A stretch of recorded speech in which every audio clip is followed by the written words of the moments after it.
So last week we have discussed the more about the class that is constructor and the static member that is static data member, static method. Okay, so static block, all the things we have discussed last week. So today we'll discuss this access control. So access control, almost we have used two types of access control, that is public and private. These two access control we have used when we have defined the members inside the class. So today we'll go through details again.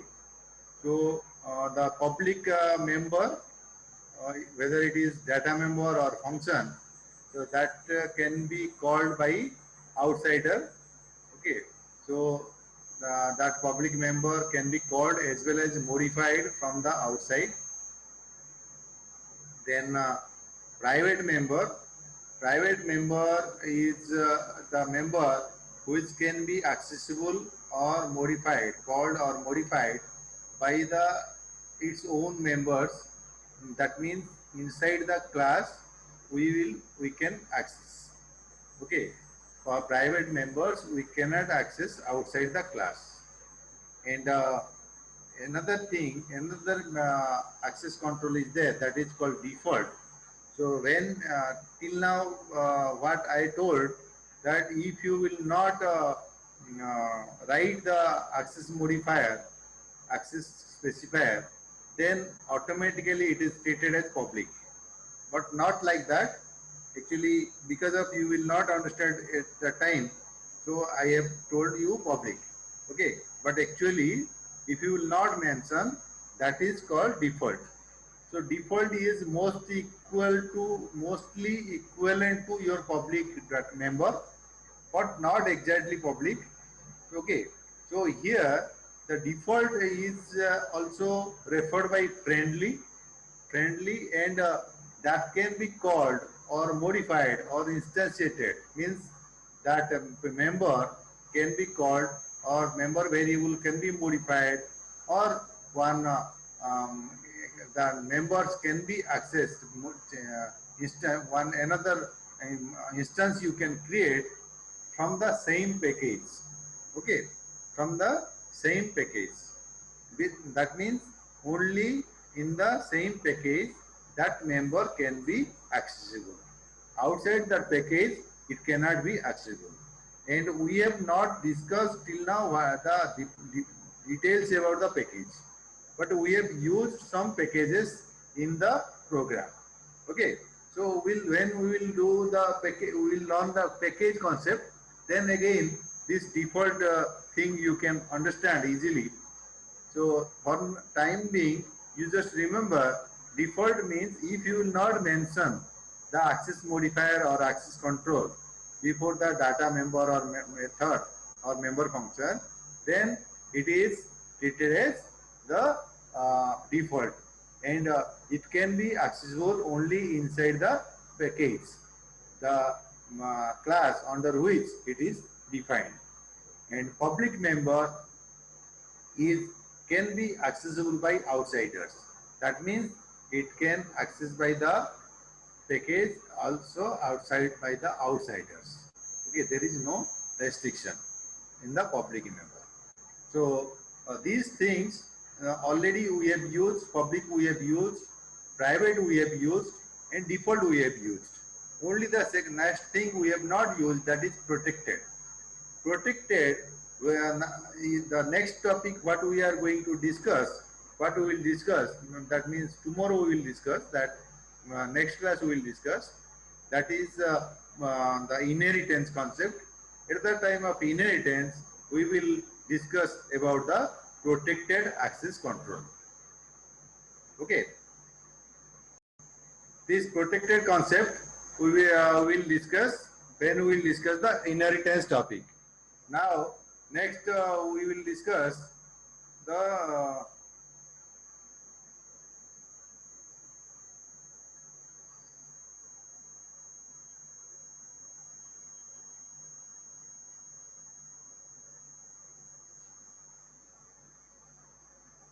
garbage collector. So garbage collector is just a concept in C++ or in C programming. In C programming also, when you create a memory, means reserve space using memory, means in pointer you are using. So you are using the malloc function to reserve the space. So before exiting from the function or from the program, you must have to destroy the reserve space or clear the reserve space so that it can be used. Otherwise, it will not automatically clear it. Okay, so that concept is called, if you will not clear, then that is called memory leak. Memory leak means that memory, whatever you have reserved using malloc and you have not cleared using free function in C programming. Okay, so there till you switch off the system, that memory and that memory information will be there, and it can be accessible by some others, so which is called memory leak. Okay, but in Java, this concept is called garbage collector, where when you reserve the space using new, suppose you are creating one object using new, okay, when you exit from the created scope, automatically that memory will be cleared. Okay, so this is called garbage collector. So that means in Java there is a garbage collector which automatically clears the reference which you have created using new. Okay, and if when that there is no use of that reference, so that concept is called garbage collector. So in C++, those have learned this C++ programming, there was a concept destructor. There was a concept destructor, like constructor, destructor also there. But in Java, there is no destructor required. Automatically, that destructor concept will be executed. That is called your garbage collector.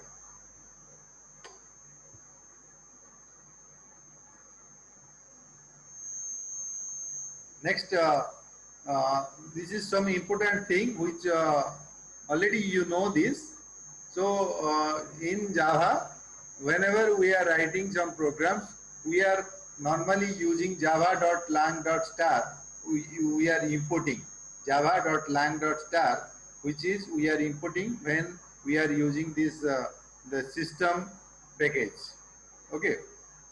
So similarly, we will use import java.util.star when some utility classes we will use.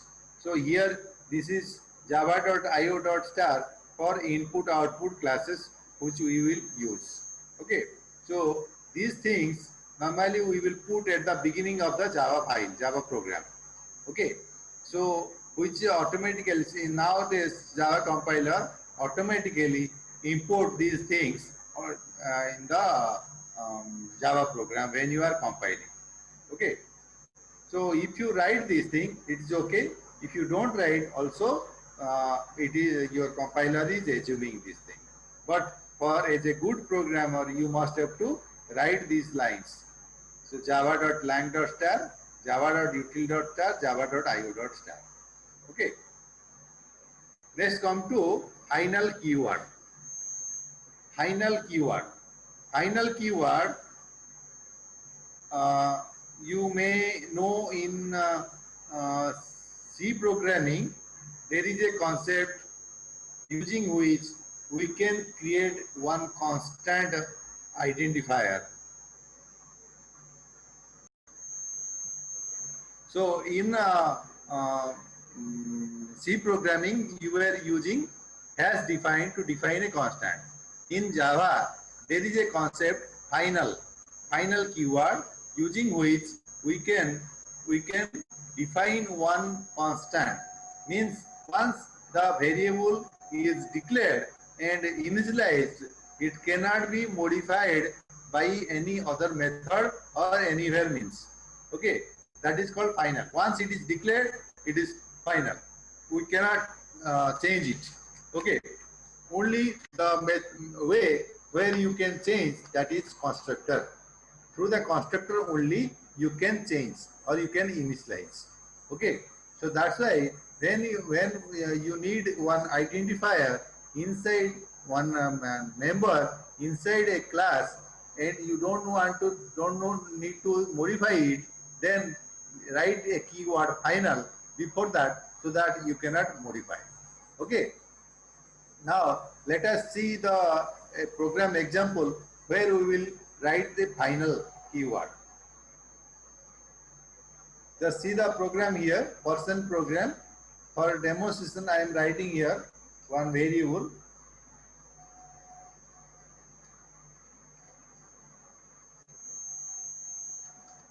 Final int, suppose x equal to 10.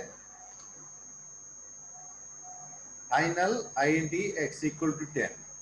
So as you know, if I will not write access modifier, automatically it is treated as what?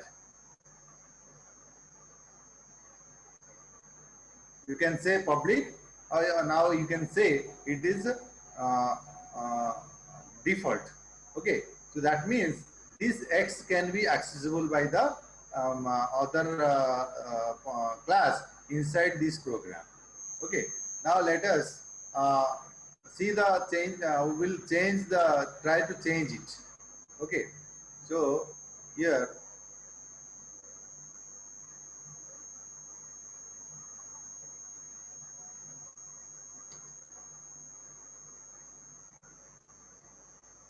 so here, suppose uh, we'll write here p dot p dot uh, x equal to suppose 30.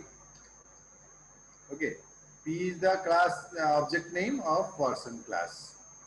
Here person p is written, p dot x equal to 30, and others are private members. Okay, otherwise we will do one thing, we will not write here, we will write here in input function x equal to 30. Okay, so here we will call p dot input function, we will call p dot print function, we will call. Okay, so inside the input function I am trying to modify the x value which is declared as final. Okay, just we'll see here.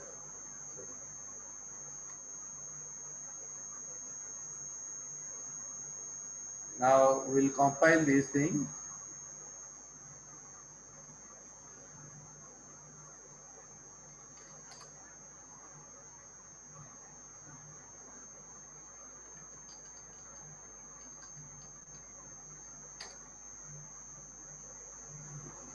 The program name is our person test.java. So here I am compiling.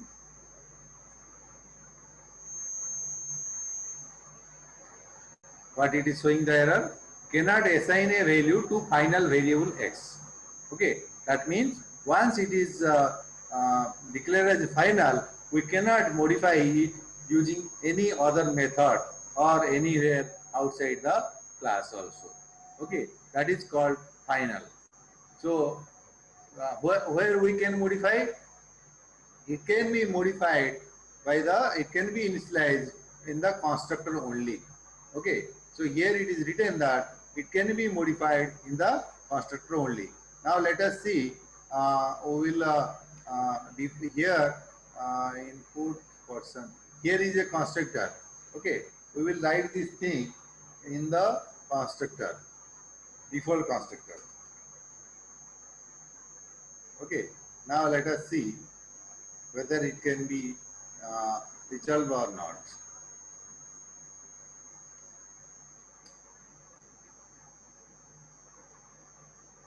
Cannot assign a value to final variable.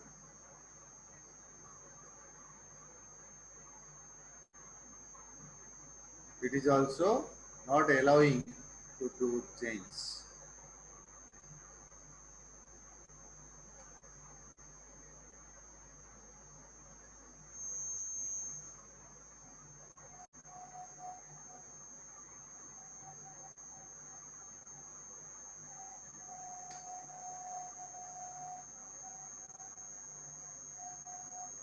The constructor is not also allowing to modify. Okay.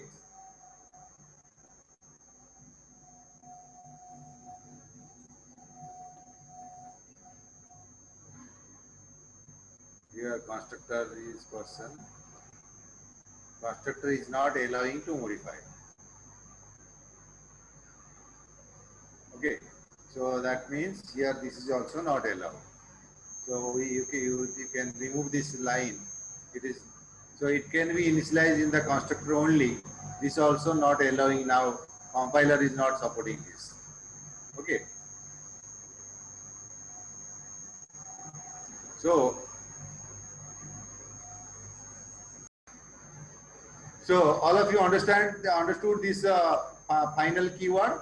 Final keyword is a word which make one identifier as final, and we cannot modify it inside the program after declaration and initialization.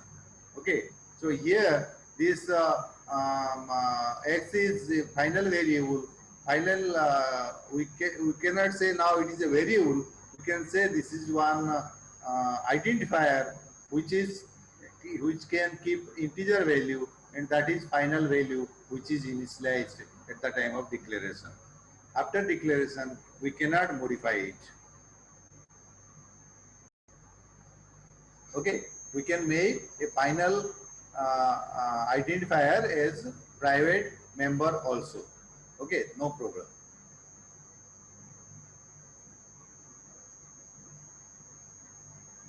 So here the blank final variable can be static also, which will be initialized in the static block only.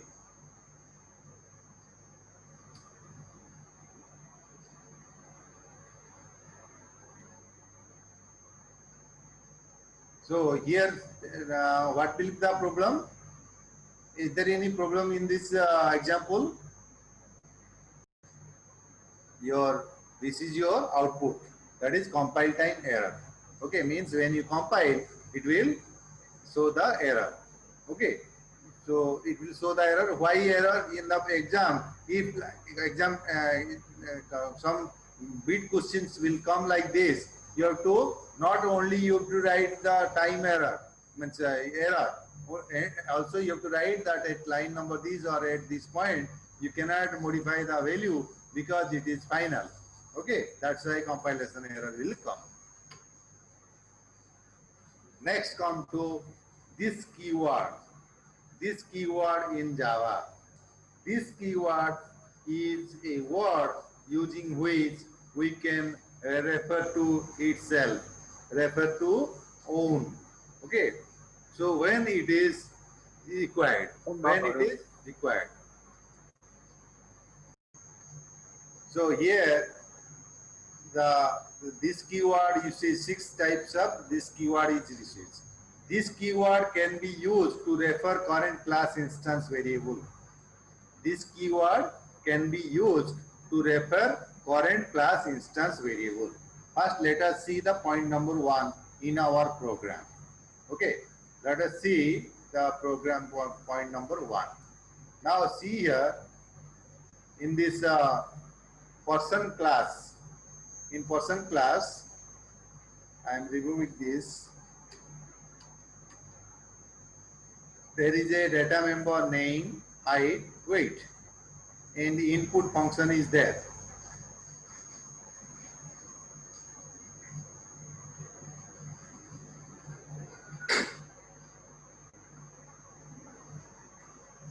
Input function is there, using which we can input the data. Okay, then there is a constructor. This is your non-parameterized constructor, where it initialize name with star, height with 60, weight with 70. And next one is your person. This is your parameterized constructor where three parameters are passed, received, S, H and W. S is assigned to name, H is assigned to height, W is assigned to weight. Okay. And this is another, this constructor I am removing, it creates confusion. Okay. And print function is printing this. So here the when we create the object P, when we create the reference P, so here it calls the constructor which is not receiving any parameter. Now I will create another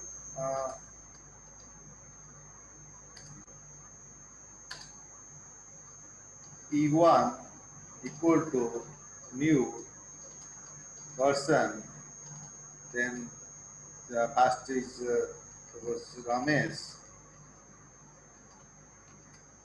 comma, then your H is your height, suppose 56, comma 70. These three things passed. Here at this point it calls this constructor. Okay, so all of you know this thing. For your understanding, we have created again. So P dot print, then P1 dot print. So first let us compile and execute this program. Then I will modify that. P Java C %test Java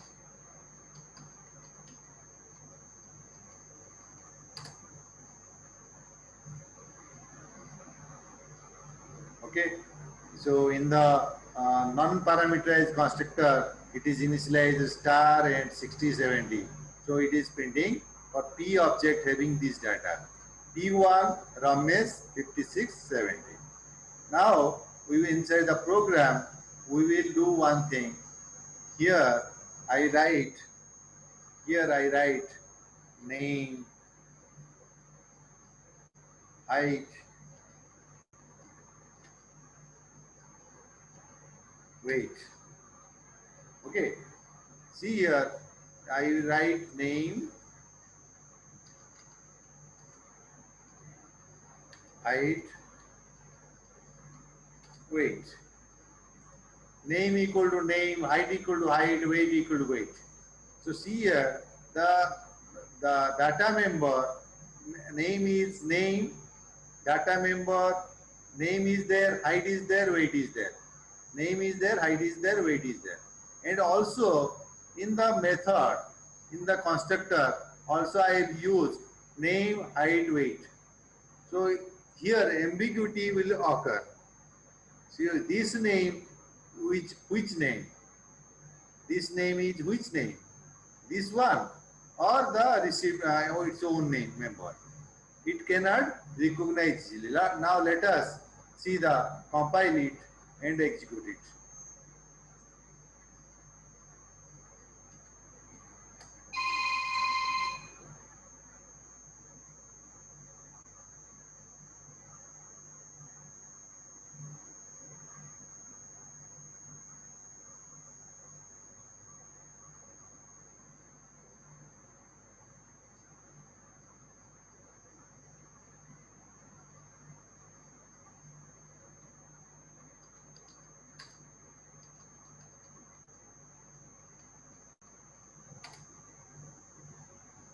What happened?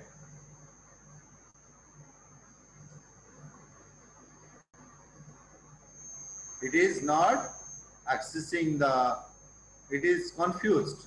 When we run, it is confused. Which name it will use? It is not executed this constructor. So here also it is not assigned these values. So by default, when you create the one object, automatically it initializes name with null, height with 0, weight with 0. Just see here, name is null, height is 0, weight is 0. Okay, that means your uh, runtime environment did not uh, differentiate between its own member and receiving parameter, but you can use it. So let us see. I want to you here this name. I want to identify that this is its own member. This ID is its own member. This weight is its own member. So what I will do here, I will write this dot name. So it will identify that it's member of the member instance. This dot weight, and here this dot weight. Okay, so now just I have changed here this name equal to name, this height equal to height, this weight equal to weight. Now let us compile and execute.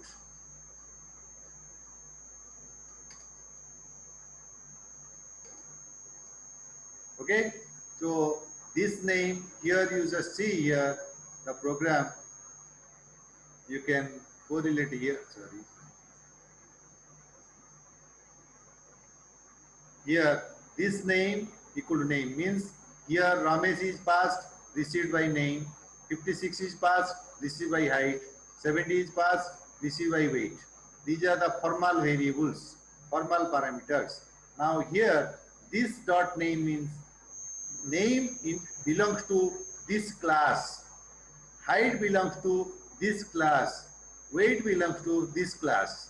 Okay, this class three members will be assigned by these very members, formal parameters. So this word is distinguished between its own member and the formal parameter. Okay, so here it says that this keyword can be used to refer current class instance variable. Okay, if you write this dot something means it will access its own. Okay, not the formal parameter. So second point, this function can be used to invoke current class constructor. This function can be used to invoke current class constructor. Now let us see how to use this function. Okay, how to use this function. Now here we will see how to call this function. So now let us come to the program. In the program here,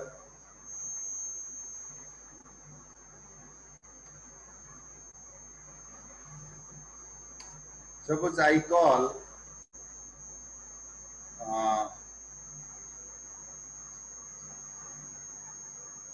t dot p1 dot this, p1 dot this.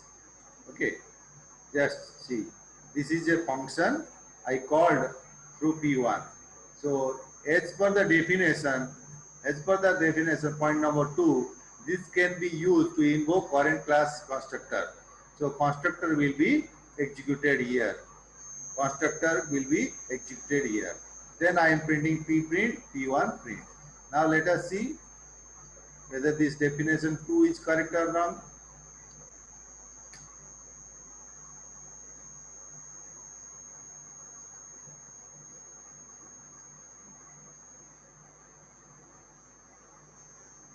Error is shown. What is that error?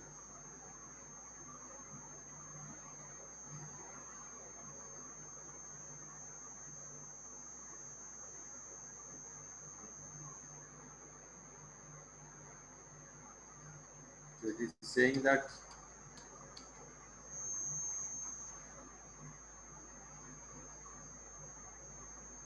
okay.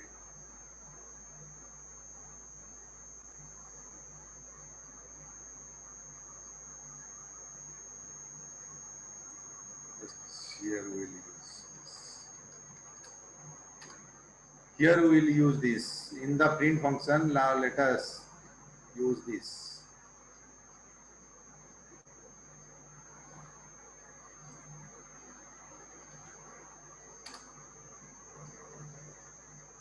Call to this must be first statement in the constructor. call to this must be first statement. Okay, so all of you see here, I can call this function inside the constructor only, and it calls the constructor. So suppose we will not write these things. We will not write these things.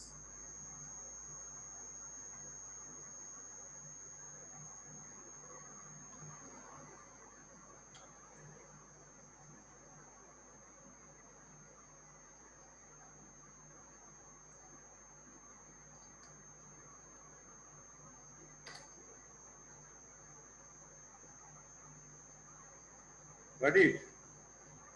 So even if, see here, the code, just see the difference. Here inside the parameterized constructor, I have written this parenthesis.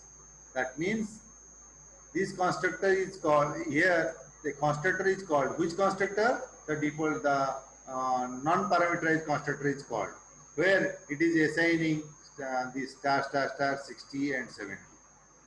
Okay, so and it is not, so this here is for the point, this can be used to invoke current class constructor. Current class constructor. Okay, so another way also we will see here.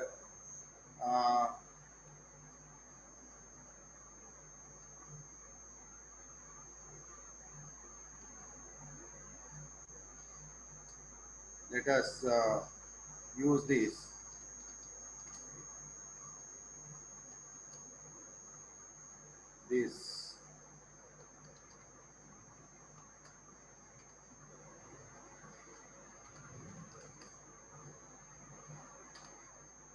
Okay, let us see this thing.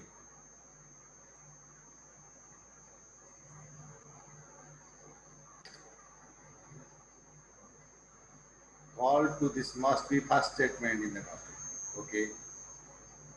So inside the constructor, this must be the first line, as it says. So here,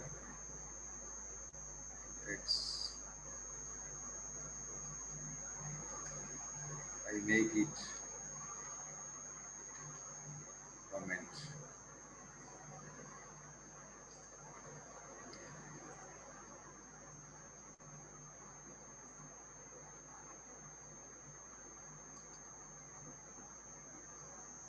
What happened? Recursive constructor invocation. It is, all of you know the recursion. So here it is work like recursive. Okay, constructor without any parameter. So it is work like recursive. So it is not work. Okay. Now just see at line number 20. Now come to the program. So this keyword can be used to invoke current class method. This keyword can be used to invoke current class method. So to access the method, own method, this also you can use, but not necessary. If method is, suppose this thing we will understand when we will write the inheritance. Inheritance, when we will discuss at the time this keyword, how can we access the current class method, that we will see here, see there. This can be passed as an argument in the method call. Okay, you just remember this thing. You somebody should remind me, so that we will discuss this topic again, this keyword topic again, and we will discuss inheritance. This can be passed as an argument in the method call. So we can pass as the argument. This can be passed as the argument in the constructor call. So as we have seen in the constructor, we can call. This keyword can also be used to return current class instance. When we will compare multiple objects, then we can return, when we return, we can use this keyword. Okay. So see here one example of this keyword is written in this program. There is a student class, ID, name is there, student parameterized constructor is there. ID equal to ID, name equal to name. Here confusion is instead of the data which you are passing here, instead of assigning that, it just keeps 0 and null. ID equal to 0, name is null. So when you display, it says 0 and null, 0 and null. Okay. So what you will change? Here you will write this dot ID, this dot name. See here, this dot ID, this dot name. So this dot ID means this ID is represents this formal parameter. This name represents this formal parameter.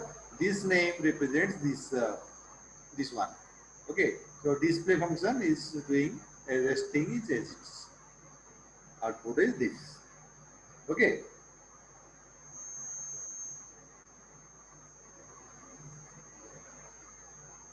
So now some fundamental things we will discuss now. In difference between C and Java. In C, the pointer concept was there. In Java, there is no pointer concept. In C, global variable concept was there. Okay. In Java, there is no global variable. All variables or identifiers must be inside the class only. Okay. There is no global concept here. Next, variable declaration anywhere.